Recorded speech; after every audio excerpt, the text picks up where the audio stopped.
மீடியாக்கள் பொழுதுபோக்குக்காக மட்டும் உருவாக்கப்படவில்லை, பொதுமக்களின் தேவைகளை நிறைவேற்றிக் கொள்வதற்காகவும் உருவாக்கப்பட்டது.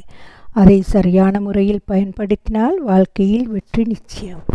இன்னைக்கு நான் செய்யப்போவது கொயில் பன். ரொம்ப சுவையாக இருக்கும். வாருங்கள் பார்ப்போம் எப்படி செய்வதென்று.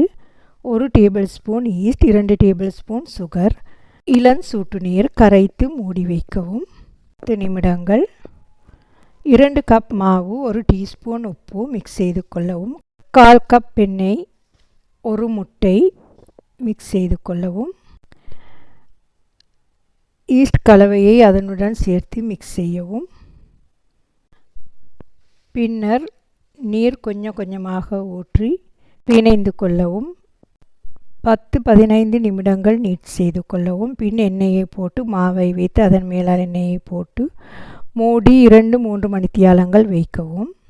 பின்னர் மீண்டும் அதை பிணைந்து மாவு போட்ட பலகையில் வைத்து உருட்டி ரொட்டி போல் 4 பக்கமும் தட்டிக்கொள்ளவும். பின்னர் தக்காளி சோஸை அதன் மேல் போட்டு நன்றாக தேய்த்து விடவும்.